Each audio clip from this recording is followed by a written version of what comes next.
que se pergunta é, bom, tudo bem, o jornalismo corre o risco de acabar, assim como acabou a indústria de disco, assim como acabou uma série de atividades, mas existe um aspecto central no jornalismo que ele não pode morrer, ele tem um papel importante na democracia. Enfim, os pais fundadores americanos, eu acho que, se não me engano, é o Benjamin Franklin, que fala que ele prefere uma sociedade sem Estado do que uma sociedade sem jornalismo. E essa discussão, então, é importante lá por qual que é o papel do jornalismo numa democracia e por que esse papel é tão fundamental. Nesse sentido, existe uma importante missão aqui da gente, jornalista, de quem trabalha nos fatos, e que eu busco de alguma forma lidar com isso no blog, que é o de contrapor aos poderes existentes na sociedade. O jornalismo seria uma espécie de um contrapeso. A gente lida numa sociedade com uma série de poderes que estão no Estado. Você pode ter uma polícia muito autoritária, você pode ter uma justiça incompetente e incapaz de fazer justiça, você pode ter uma prisão que aprisiona por excesso e aprisiona determinadas camadas da população em detrimento a outras, então uma prisão que pune sem critérios, uma justiça que julga e pune sem critérios, e o jornalismo, de certa forma, teria o papel de ser o contraponto, de ser um instrumento que evidencia esses desvios de poder, esses desvios, esses equívocos do poder. Então, qual seria o papel do jornalismo nesse sentido? Seria mostrar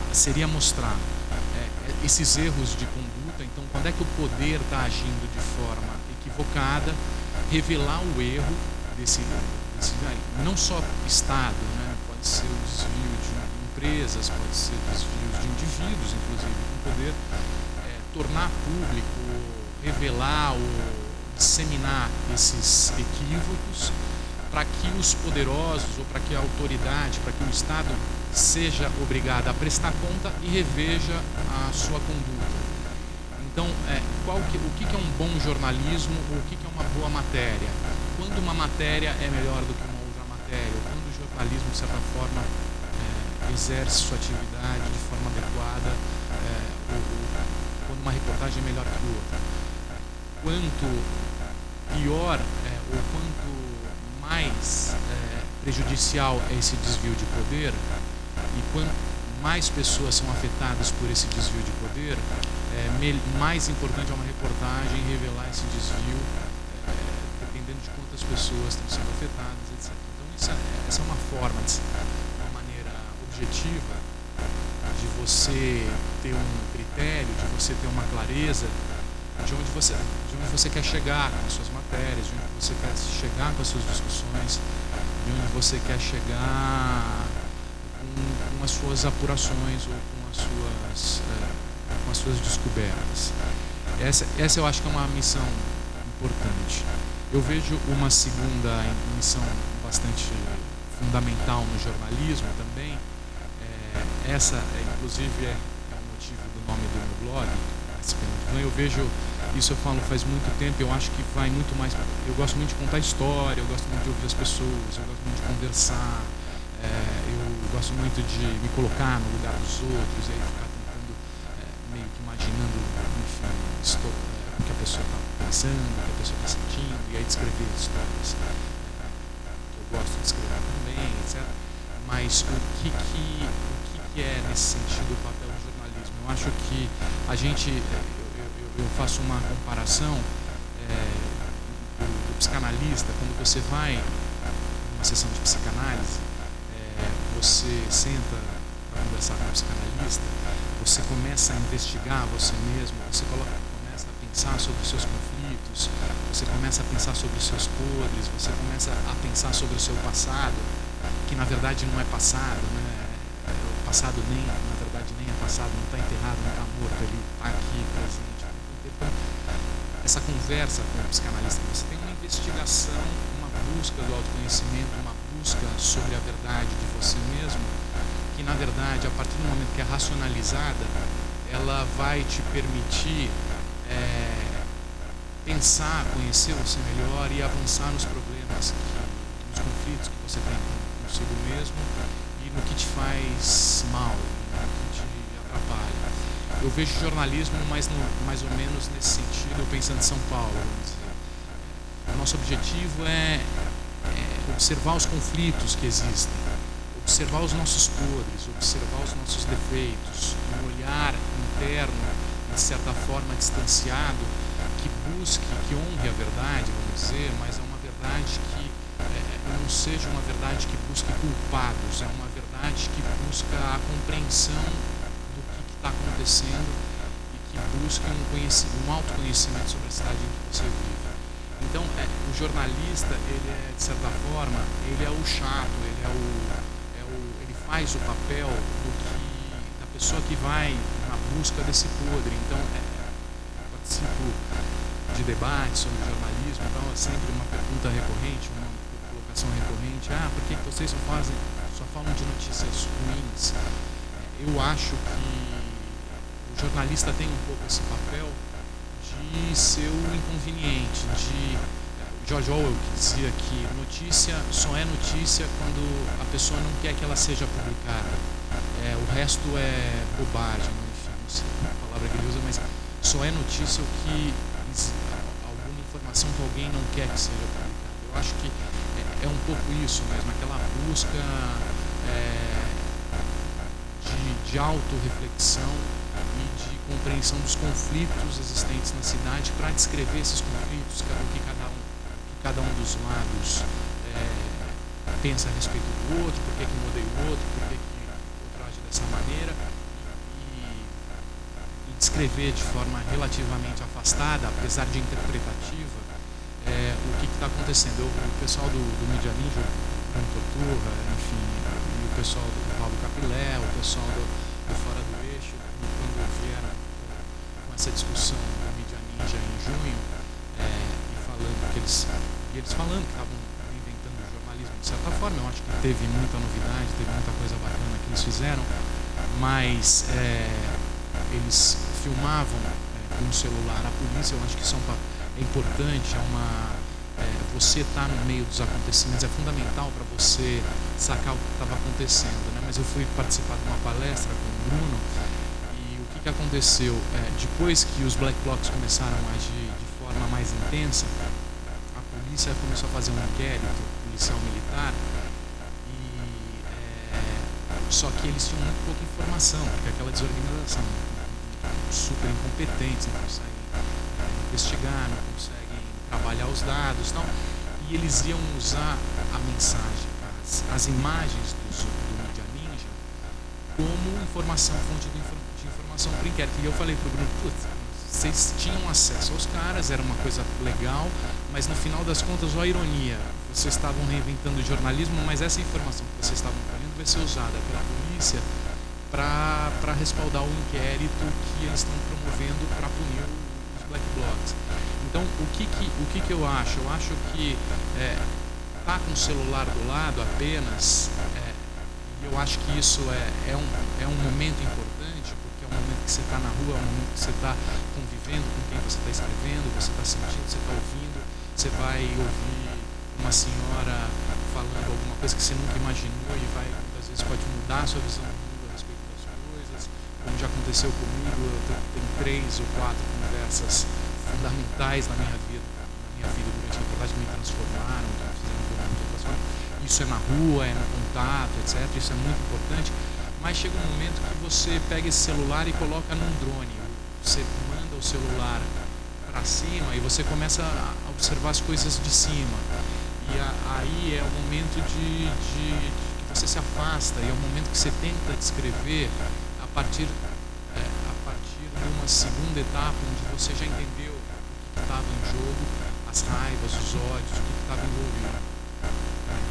É óbvio que tudo isso é uma coisa que é impossível de fazer numa redação no dia a dia, porque são questões diferentes, e a redação. Eu trabalhei 10 anos, a última vez que eu saí agora em fevereiro do Estadão, mas trabalhei 10 anos como repórter lá do Estadão.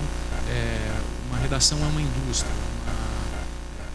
você você produz, os fatos estão acontecendo. Ontem os Black Blocs foram presos na estação Butantã. Você teve um policial que filmou 3 pessoas agonizando no meio da rua, postaram no blog. Você tem a Petrobras, você tem milhares de coisas acontecendo ao mesmo tempo. Você, na redação, você tá indo fazendo uma espécie de relatórios. Nessa questão do debate, eu acho que é muito, depois que eu comecei a escrever o blog, é uma coisa que para mim está sendo muito mais interessante, rico, o retorno está sendo muito mais legal. Eu estou podendo escrever pouco, mas do meu ponto de vista é um outro papel, é uma outra posição, é algo completamente diferente. Então, você, de certa forma, sem perder esses 2 eixos de papel do jornalismo no debate público e na democracia, eu tento de alguma forma escrever a respeito das coisas que eu vejo, mas sempre tendo claro que a minha missão profissional, acima de tudo, está ligada à questão de controle de poder, a contraponto de poder. Então, esse é um aspecto. E o segundo aspecto é de autoconhecimento, é de autorreflexão, é de ser o chato que vai falar sobre os nossos podres e sobre coisas que alguém preferia não ouvir ou não saber. Então, eu acho que, pelo menos a minha posição, quando você tem essa responsabilidade de escrever, eu sou um cara que, depois do segundo texto, eu já estava enjoado de ouvir a mim mesmo, um jogo de eu falando das minhas opiniões, assim, rápido.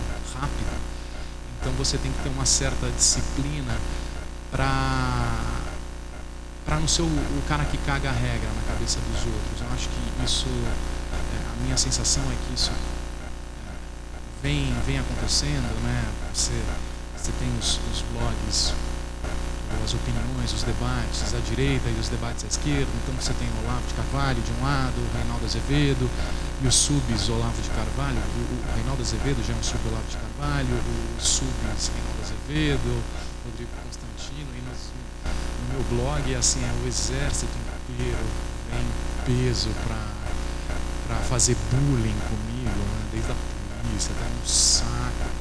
E por outro lado você tem o outro extremo também, que na verdade muitas vezes parece um avesso, né? Um avesso do argumento da direita. Então fica uma linguagem de internet muito chata, muito que encerra debates. Você fica com esse fla-flu insuportável que parece que você tentar ter um olhar um pouco mais afastado e falar, bom, não é uma briga isso aqui, ninguém precisa sair ganhando, vamos pensar junto, enfim. Isso parece que na internet isso fica meio fora de... não tem muito espaço para isso. E eu acho que eu venho com essa visão de jornalista, né? E eu acho que o jornalismo tem esse... óbvio que a gente jornalista, todo mundo é muito egocêntrico, muito pavão, e isso é muito de jornalista. Mas ao mesmo tempo você tem o jornalista, para ser um bom jornalista, ele tem que ser invisível, ele tem que ser voyeur, ele tem que gostar mais da história dos outros do que da sua própria cena. O jornalista é o cara que eu pelo menos vejo dessa forma, que se interessa muito pela história dos outros, é muito curioso, e que tem esse perfil voyeur forte, de entender as coisas, de ficar observando e ficar entendendo e ficar juntando as peças, ficar nesse exercício de busca da verdade, mas assim, não é uma coisa pretensiosa, mas é um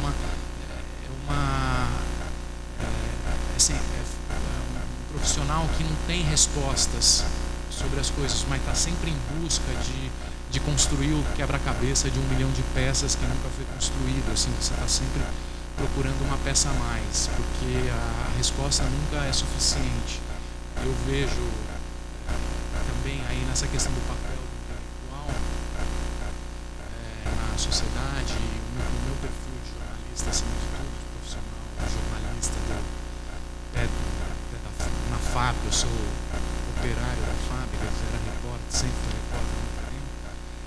acho que eu me vejo nesse debate como alguém que está de alguma forma tentando provocar respostas,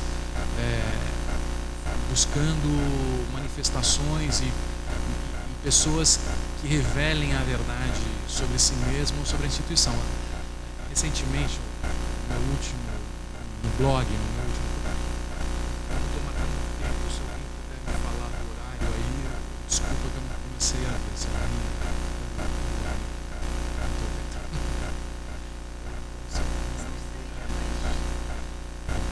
daqui a pouco. Mas assim, só falando do meu último post, que foi bem nessa linha. É um assunto meu muito presente, muito recorrente, é violência policial. Dentro dessa ideia de poder, para mim, isso é uma coisa que eu falo no blog, eu repito, e é verdade mesmo. Para mim, a maior violência, a maior injustiça, todas as maiores injustiças que eu me deparei foram injustiças relacionadas a famílias de vítimas que viram seu filho morrer e que depois, em vez de poder denunciar o autor, que normalmente é morto por um policial, em vez de poder denunciar a corregedoria, etc., eles começam a ser perseguidos, tem que sair de casa, daí mulher que apanha da cara da polícia porque botou o filho bandido no mundo. Você conversar com uma mulher dessa que teve o filho assassinado, está tendo que fugir de casa, tem que ficar quieta, isso assim é uma desproporção de forças tão grande que ela, além de, enfim, ter ido para o buraco por causa de uma tragédia pessoal ou familiar, ela tem toda uma corporação contra ela e tem todo um estigma de que o filho dela era bandido e merecia morrer. Então eu acho que isso de alguma forma me toca profissionalmente, que eu acho que para mim isso é quando a pessoa vira um inseto, ela não pode respirar, ela não pode, é algo muito desproporcional. Mano, você me avisa quando eu tiver. Tá bom. E então aí eu falo muito desses aspectos que eu acho que são desproporcionais em relação ao poder. Aí nessas, e assim, de certa forma eu me sinto tranquilo, porque eu, ao mesmo tempo, eu acho que eu estou ajudando a polícia a se repensar e a pensar sobre os seus problemas, sobre os seus riscos. Mas aí nessas, um policial, chefe da assessoria de imprensa da Polícia Militar, um capitão, ele postou no meu blog que eu escreveu no meu Facebook, daí eu transformei isso numa notícia do blog. Ele escreveu que eu era... os textos do Bruno Manso estão cada vez mais risíveis, ele é um idiota útil, é absurdo o que ele escreve, vocês sabem o que é hegemonia cultural, o que é a teoria gramsciana e a revolução gramsciana comunista, que ele faz parte dessa corja, ele e o partido dele, e eles querem instalar o comunismo no Brasil, e eles querem acabar com a polícia. E assim, o chefe da imprensa da polícia militar, e ele tinha escrito isso há 2 semanas, eu falei, puta, mais um louco me enchendo o saco, deixei quieto. Só que nisso a polícia militar escreveu uma nota oficial respondendo a uma crítica que foi feita pelo UOL, falando da teoria gramsciana, que os esquerdistas, isso depois de 50 anos da ditadura militar, falando de implantação de comunismo. Eu falei, uma nota oficial, resposta oficial da PM.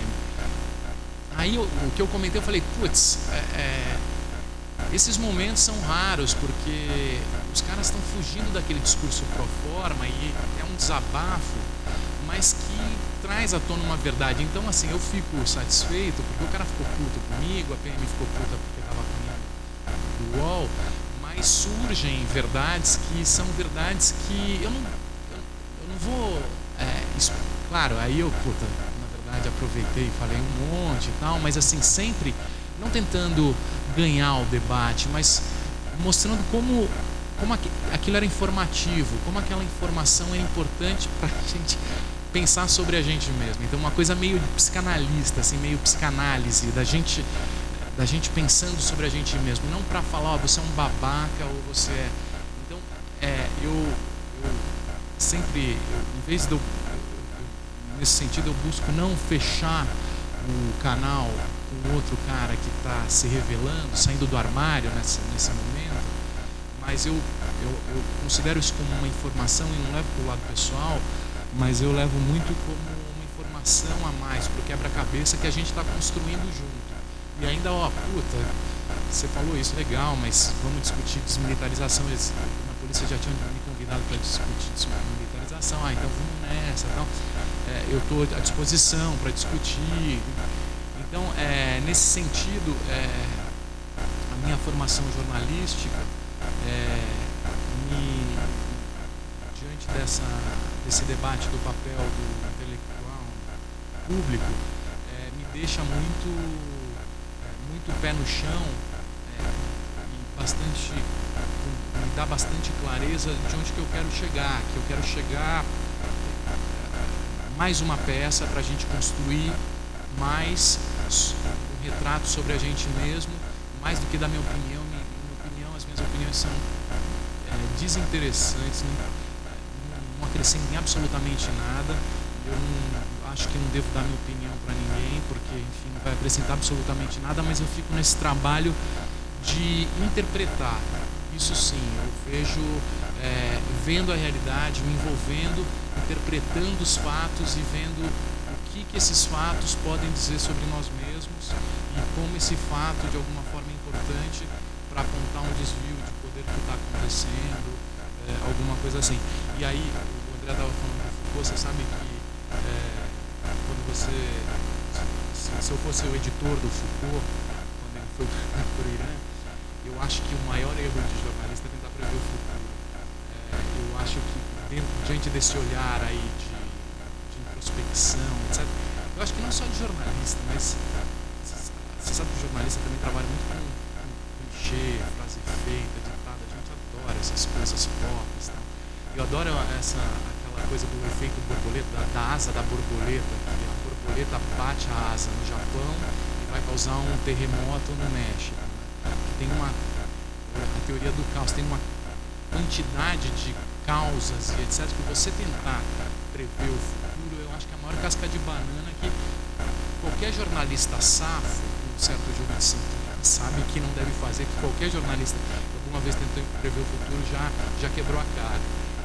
Acho que a gente também tem muito esse papel de ficar olhando para a gente mesmo, olhando o passado, interpretando como ele sempre fez de forma excelente, mas é engraçado que quando se arrisca a prever, até o Foucault quebra a cara também. Prazer te escutar, Bruno, conhecer o blog. Eu vou tentar dizer uma, duas, se der tempo eu digo 3 coisas para vocês, então, tá bom? Eu, em primeiro lugar, preciso dizer, acho que isso é uma coisa legal da gente sempre dizer de onde a gente fala. Eu não falo desse lugar de jornalista, porque eu não sou jornalista.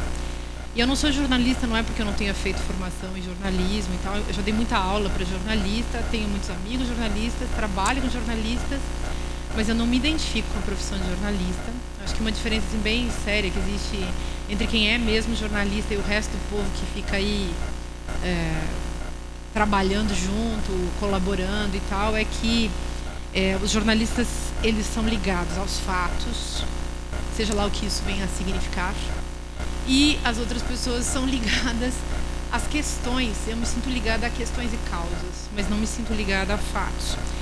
Eu já fiz televisão, escrevo em revista, escrevo em jornal, mas é sempre assim, de um jeito a convite, nunca foi muito profissional.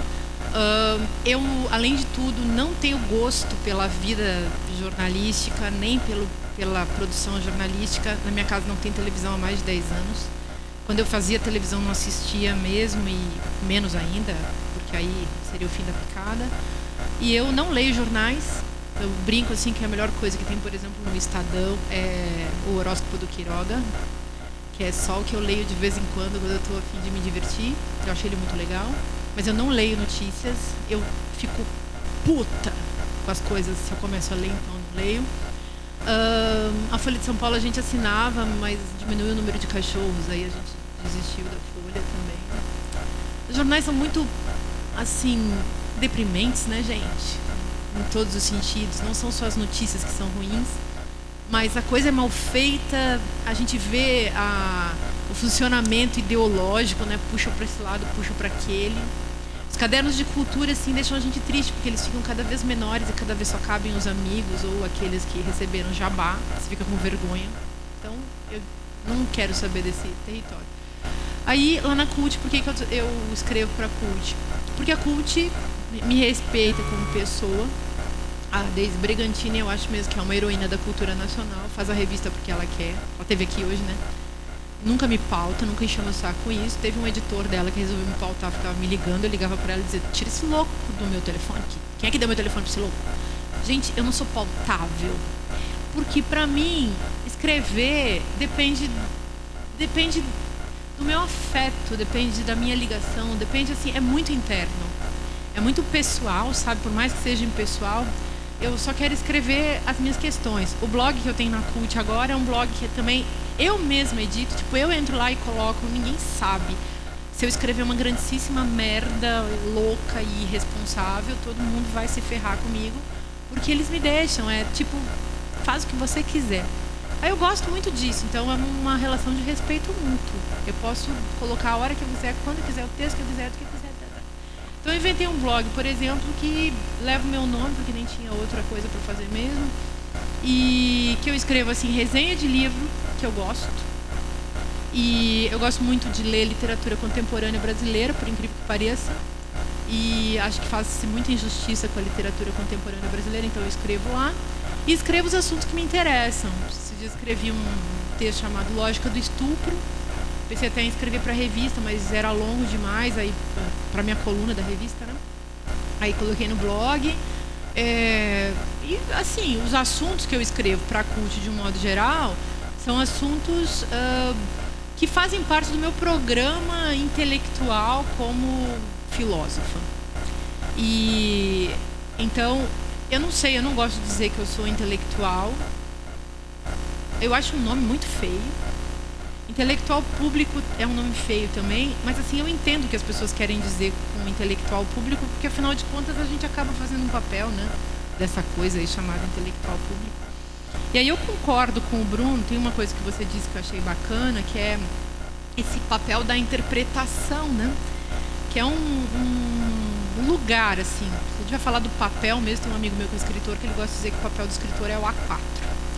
Mas, assim, a gente tem uma função, no fundo, por você se colocar num lugar, no campo do trabalho, no mundo da vida, você acaba assumindo posicionamentos, posturas, e aí eu acho que tem sim, vamos dizer, um papel de quem é professor, escritor, jornalista, enfim, envolvido com os livros, leitor, alguém que, assim, que pensa coisas e que está envolvido com o cenário dos discursos e dos diálogos. Eu não acompanho, então, a produção dos intelectuais públicos no Brasil, até porque, às vezes, das vezes que eu tentei acompanhar, com raras exceções, eu achei tão de última. Eu não vou citar os nomes, porque eles não merecem aquilo que eles mais querem, que é a audiência. Que é, aliás, só o que essa gente quer.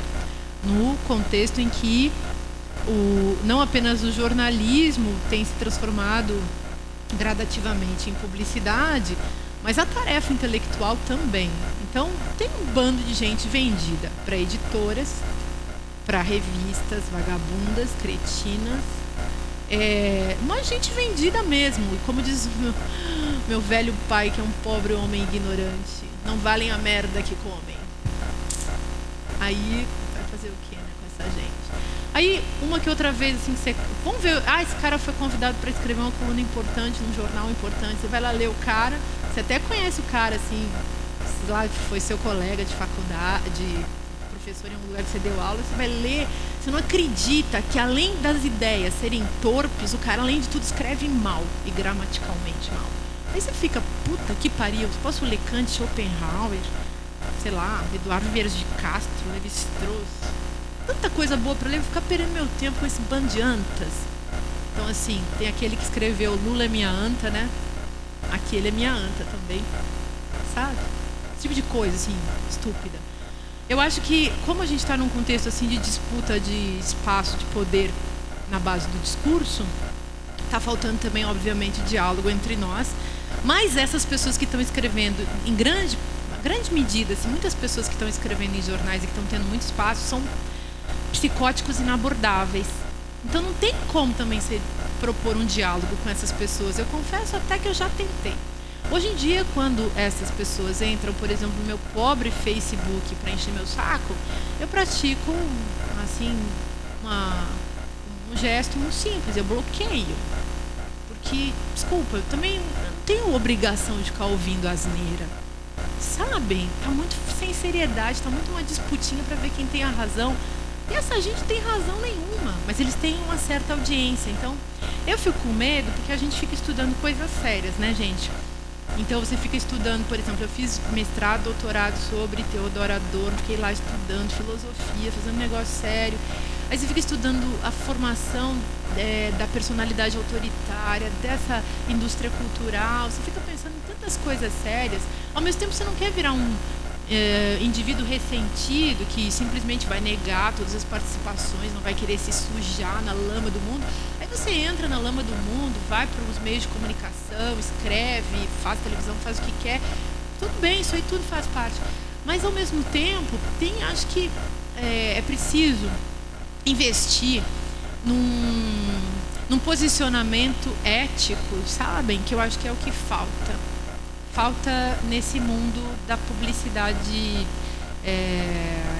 enfim, a qual foi rebaixado o jornalismo na nossa época, né? Então, o que fazer diante disso? Eu tinha preparado, assim, eu queria, na verdade, contar a história para vocês num longo artigo que eu escrevi sobre a discussão, assim, o que aconteceu desde a carta do povo da comunidade Guarani Kaiowá no ano passado, 2013. Queria discutir o que aconteceu com essa carta, não vai dar, depois vocês podem ler, enfim, o que aconteceu com essa carta, o que os jornalistas falaram dessa carta. Queria discutir a questão da alteridade na forma como ela é construída e destruída por esses chamados formadores de opinião no cenário dos meios de comunicação. E não vai dar tempo de discutir tudo isso, até porque eu imagino que seja legal deixar um pequeno espaço aí para colocações e perguntas de vocês. Mas eu queria colocar uma única questão nessa direção. Considerando as várias questões pungentes, candentes, problemáticas que têm sido vividas no cenário da nossa atual experiência brasileira com a política, né? E, sobretudo, com essa política que é experimentada no mundo da vida, né? Esse cotidiano político que, de repente, se mostrou para todos nós de uma maneira muito radical a partir de junho do ano passado. Eu queria colocar a questão justamente da formação de opinião, considerando a irresponsabilidade de quem é jornalista nos dias de hoje. Quem é jovem, está estudando, quem é jovem jornalista, talvez consiga se colocar isso de um jeito novo, até porque depois das mídias alternativas, depois do advento da internet, você pode criar o seu próprio blog, construir você também a sua notícia, de fato, bem nessa linha do que o Bruno falou, participar do processo democrático, construir também um lugar individual e um lugar que vai dialogar com outros lugares e produzir assim um outro cenário coletivo. Mas eu acho assustador pensar que os intelectuais, não, os jornalistas nos dias de hoje, à medida que eles se colocam também nesse lugar de intelectuais, eles abandonam por completo a sua tarefa ética, como se eles esquecessem, mas na verdade eles não esquecem, eles enganam em relação às influências persuasivas que eles operam no seu discurso. Então, fico sempre me questionando, como é possível que essa pessoa tenha dito uma coisa dessas? E aí, tanta asneira, né, gente? Tanta maledicência, tanta maldade, tanta agressividade. E, obviamente, uma agressividade, fora essa, claro, que é da imitação do grande mentor perverso do processo, né? Tem muita gente falando assim coisas que a pessoa nem sabe o que ela está falando, ela está repetindo a opinião. Mas esse sujeito que está falando o que ele está falando, claro, um pouco ele é movido pela paixão perversa dele mesmo e pelo seu ego. Por outro lado, ele ganha muito dinheiro para falar a merda que ele está falando, gente. Nós somos muito ingênuos de achar que esse sujeito não é bem pago pela bancada ruralista ou coisa parecida. Essa gente ganha muita grana. A coisa é muito podre. Essa gente ganha muita grana, cheira muita cocaína e faz muita maldade. E eles só deviam beijar alguém do mesmo sexo para se curarem de tudo isso e fumar mais maconha e parar de cheirar tanta cocaína. Com todo respeito à cocaína. Bom, estou falando isso para a gente pensar também no que significa uma opinião. Você disse que você não gosta de dar sua opinião, né? Então, quando a gente estuda filosofia, a gente começa a ver assim essa distinção bem interessante que existe entre, só vou falar 3 minutos, tá? Entre uma opinião fundamentada e uma opinião que é a pura expressão vazia e repetitiva daquilo que, sei lá, já foi dito, é o clichê, né? A gente requenta ou a gente simplesmente repete, sem a mediação pela reflexão. As pessoas que hoje em dia estão fazendo o jornalismo, elas conhecem os processos de mediação. Aquelas que têm espaço e têm poder e ganham dinheiro, essas têm conhecimento dos processos de mediação. O público, o povo que está, por exemplo, usando o Facebook, eu acho que eu fico analisando, fico lendo muitos posts de muita gente, assim, de todos os níveis, culturais, intelectuais, econômicos e por aí vai. Fico assim procurando amostragens interessantes de pessoas. E eu vejo que é bem provável que essas pessoas não tenham consciência das mediações. Até porque um cara que publica numa revista tipo Veja, a mediação é o chefe dele, o editor dele, o dinheiro que ele ganha, sei lá. Mas o povo que está simplesmente repetindo as ideias que essa revista vendeu, ou que qualquer outra revista vendeu, não faz ideia das mediações.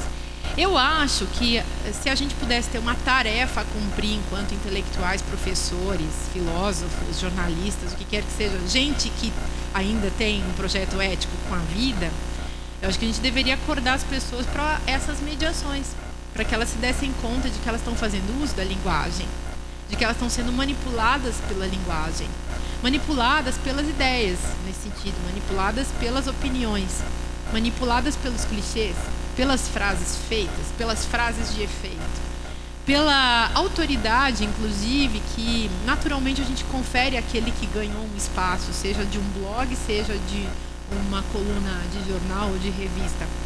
Então, alertar para essa mentira, para essa grande indústria, dessa grande mentira, para a indústria que, enfim, tem nexo direto com os poderes todos, né, os poderes, enfim, econômicos, políticos, e que a mídia, enfim, os meios de comunicação de massa são, infelizmente, um braço assim, dos mais poderosos, dos mais interessantes, dos mais estratégicos, né?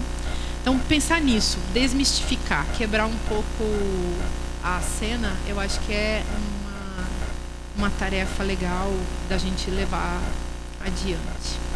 Enfim, isso aí que eu só queria colocar.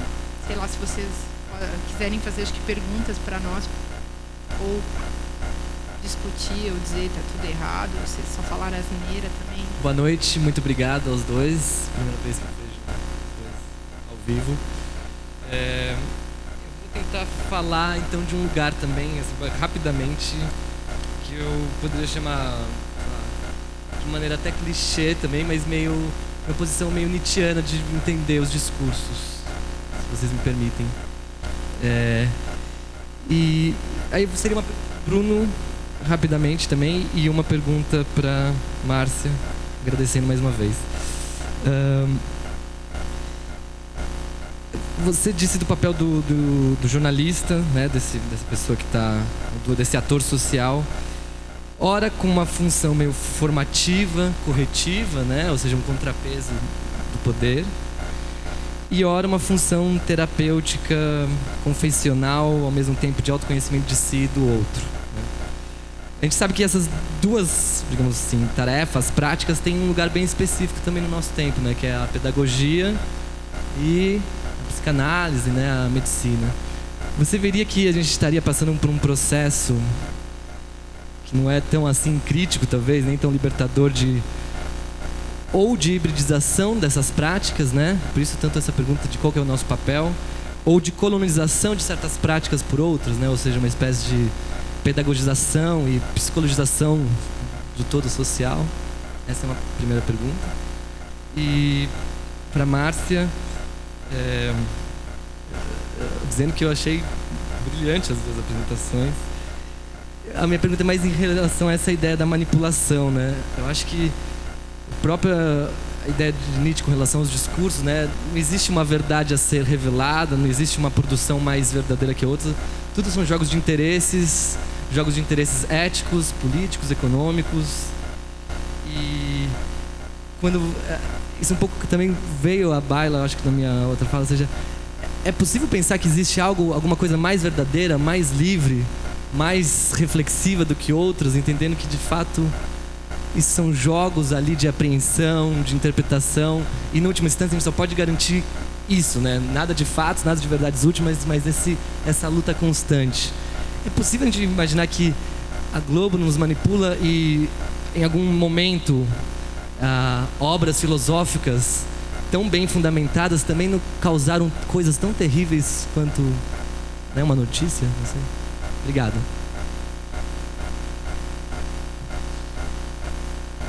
Mas seu nome?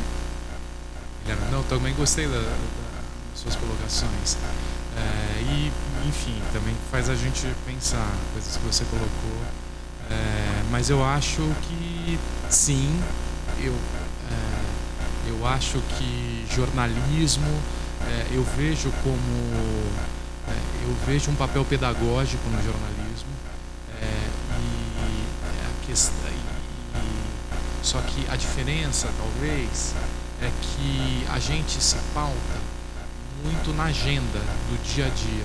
A gente aprende todo dia com uma coisa nova que aconteceu. Então, um desastre um guindaste que caiu, ou um avião que caiu, ou uma torre que foi despedaçada, o que isso diz sobre a gente mesmo? Eu acho que tem, diferente da educação, é diferente, mas no fundo essa busca pelo autoconhecimento. Eu acho que tem esse papel também, além de um papel político de ser um contrapeso de poder. Aí sim é um papel político, mas eu acho que tem esse papel de autoconhecimento a partir do que acontece no dia a dia, o que isso diz, o que a notícia diz sobre você, o que a notícia diz sobre a cidade, o que a notícia diz. Essa é uma forma de você ter uma narrativa e escrever.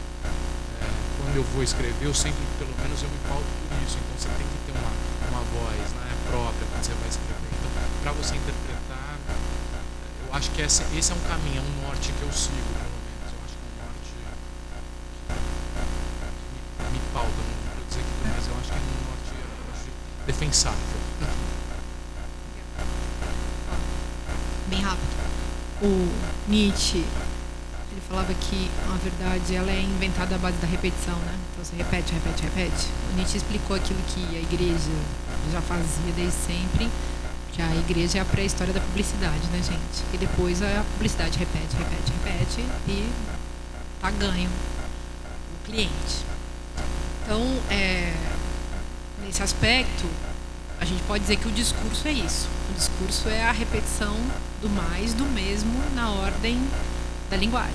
Aí você repete, fala tudo de novo, os outros falam, você encontra os seguidores da sua igreja, os sacerdotes da tal verdade que você inventou, sempre tem quem vai seguir. E todas essas redes sociais já sacaram que é assim que funciona, a gente vai se ligando, até porque nós somos primatas, né, gente? Eu acho bom a gente não esquecer isso. Nós somos uns macacos muito dos metidos e dos violentos. E eu acho legal a gente lembrar disso, sabe? Como que a gente se configura enquanto, digamos, figuras da antropologia, mas também da zoologia. A gente esquece disso. E isso nos faz mal. E o Nietzsche falava dessa repetição. Então, Como sair disso? Eu acho que a gente só sai disso no diálogo. Aí a gente tem chance de estranhamento, de sair dessa mesmificação, que é uma mumificação, né, gente? A gente sai da mesmificação pelo diálogo, conversando com outras pessoas, tentando entender outras pessoas, tentando compreender outros pontos de vista, ouvindo, se deixando afetar, como dizia o Deleuze, que é bonito, se deixando tocar, mas ao mesmo tempo, para poder dialogar, a gente tem que articular a nossa própria fala. Então, de um lado eu vou ter que escutar, de outro eu tenho que também aprender a falar, que é o lance da voz que você acabou de comentar. Eu tenho que criar minha própria voz. Eu crio minha própria voz para qualquer coisa, se eu quiser ter lugar nesse mundo. Do contrário, eu vou virar, nos processos de dominação, de disputa por poder, eu vou sempre ficar com a pior parte. Podem olhar isso. Então, as mulheres avançaram na sua revolução porque elas criaram voz. Criar voz é criar espaço público. Então, é importantíssimo você falar, escrever, se pronunciar, buscar um espaço de expressão, porque a expressão, ela cria espaço, cria valor, ela é um valor que cria espaço.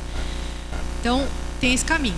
É óbvio que o caminho da arte é um caminho muito mais prazeroso. É óbvio que escrever literatura, por exemplo, é muito mais legal, é muito mais a ver. É óbvio que ficar fora do poder é muito mais curtido, muito mais legal. Mas é óbvio, ao mesmo tempo, que isso é utopia. Legal se você conseguir antecipar a utopia para a sua vida, aí vai ficar bacana. É óbvio que a arte é mais legal que o jornalismo, gente. Você tem que ser um sujeito muito integrado para ser um jornalista que dá certo. E às vezes também não é verdade isso que eu estou falando, porque pode ser que você seja muito melancólico e vire uma coisa interessante também, então tanto faz. Eu nunca seria jornalista, porque eu me mataria. Assim, sei lá, gente, acho que eu trocava de sexo. Sei lá, faria alguma coisa assim bem louca para virar outra coisa. Porque é duro demais você ficar conectado com o mundo no estado em que ele está. Não estou falando porque seja chato. Estou dizendo que o mundo está de lascar, né? A vida está de lascar. E se você não tiver a sorte, ou a sorte, digamos, cósmica de ter ido parar num lugar legal, que é raro, ou de ter desenvolvido sua própria trajetória, como você fez, e alguns outros fazem, mas não tantos, aí você vira um infeliz. É muito fácil você ser infeliz como jornalista, porque a sua matéria, que é esse mundo, está marcada pela infelicidade, pela melancolia, pela depressão, pela tristeza. E aí você vai mexer com isso, mexer com o mundo feio, e mexer com instituições que são hegemônicas, que tomam para si o poder da comunicação e da informação. É lascado, gente. A informação hoje em dia é mercadoria. Então, aquele que chega cheio de amor para dar, cheio de romantismo, cheio de idealismo, cheio de filosofismo para fazer jornalismo, ele vai tomar no seu cu. E aí, assim, claro, cu, autoepistemologia acadêmica, né, gente? Dá o maior prazer de falar aqui nesse momento que está sendo transmitido na USP e tudo. É muito legal a gente falar isso, sabia? Isso aí você quebra com algum pensamento pré-estabelecido, sabem? Se vocês forem jornalistas e conseguirem quebrar com alguma coisa, acho que valeu a história. Mas se vocês virarem publicitários e venderem a informação e venderem a alma para essa merda toda, então desejo que vocês vão para aquele lugar que eu acabei de falar antes. Alguém tem pergunta? Você ficou perplexo, Guilherme? Vira artista ou vai tomar no cu? Se Nietzsche tivesse aqui, ele assinava embaixo.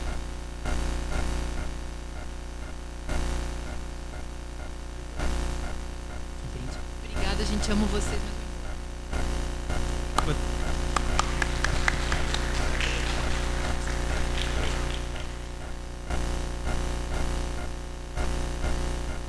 Bom, acho que dá para continuar então um pouquinho conversando. Só queria te perguntar, Bruno, eu tenho um espaço privilegiado que a gente trabalha junto no NEV, meu nome é Vitor, eu trabalho no NEV com o Bruno, mas vou aproveitar, não sei se alguém tem uma pergunta semelhante sobre essa questão do voyeur que você falou, que me parece que talvez seja um pouco contraditório na sua fala. Você fala ao mesmo tempo que eu quero me autoconhecer, fazer uma terapia, etc., mas ao mesmo tempo o trabalho de jornalista é meio que ser um voyeur. E muitas vezes eu fico pensando que e aí tentando fazer alguma distinção entre um bom jornalismo e um mau jornalismo, que um bom jornalismo talvez pudesse fazer um papel um pouco diferente do voyeur, se distanciar um pouquinho mais. Como que você vê essa dualidade? Porque eu acho que realmente, eu como leitor, estou falando desse lugar, gosto muito de ser colocado ali no meio do tiroteio, mas quando eu quero refletir um pouquinho mais, eu não queria que toda vez o jornalismo me levasse ali. Queria que ele me ajudasse a refletir um pouco mais e não me deixar totalmente perplexo, que eu acho que acontece muito também na academia, quando essa coisa, não, é o poder, tudo é poder, então, né, que se dane o mundo e tal, e vamos fazer arte. Não sei se também esse é o melhor posicionamento ético, e aí estou fazendo também uma crítica também à fala, mas infelizmente a Márcia teve que ir. Mas como que você vê essa coisa da dualidade, inclusive do seu posicionamento agora de um blog, que é um pouquinho mais distante, ou não também, talvez você esteja mais no meio do tiroteio? Essa pergunta. Boa, porque realmente você apontou uma coisa que eu falo às vezes, mas agora eu vou ter que juntar as peças e você me forçou a juntar essas peças. E é interessante, porque eu acho que assim, tem duas etapas talvez. Eu acho que quando você vai fazer uma reportagem, quando você está investigando alguma coisa ou pensando sobre alguma coisa, tem um momento que você é voyeur. Tem um momento do psicodrama, que você está ouvindo a pessoa e você está se colocando no lugar dela o tempo inteiro, compreendendo a racionalidade das ações dessa pessoa, a emoção que faz ela agir de determinada forma. Você, de alguma forma, exerce mais ou menos um exercício de ator quase, que você baixa o santo, assim, óbvio que num aspecto mais racional e tal, mas você tenta compreender um pouco a racionalidade dessa pessoa, um pouco quando o Bin Laden jogou o avião na torre no World Trade Center, que a Susan Sontag chegou a levantar essa questão, por que eles nos odeiam? E ela apanhou bastante no debate, mas é esse exercício de se colocar no lugar do outro que eu falo como voyeur, assim, você fica. Mas esse é o cara com celular também, ao mesmo tempo, no Mídia Ninja. Só que tem a segunda etapa. E aí é quando você vai escrever que você põe o seu celular num drone, e que você começa a ver o cenário de cima e os conflitos, e essa pessoa que você entendeu, você começa a ver nesse quadro conflagrado que você está observando de cima e tentando analisar de uma forma imparcial, mas interpretando. Então, quais são os conflitos que estão no jogo, quais são as razões por trás dessas ações, por que ela está agindo desse jeito, por que está reagindo desse jeito, qual que é o papel de alguma instituição que está falhando ou que não está.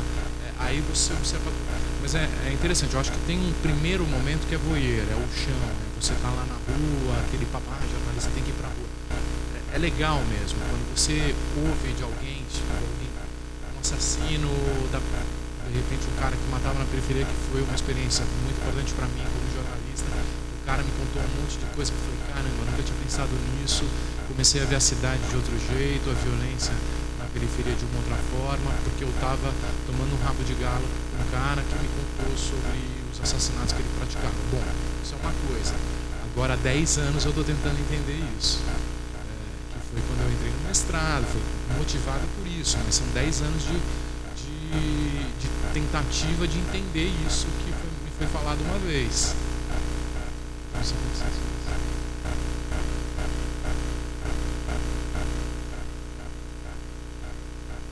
Gente, muito obrigado. Foi um prazer.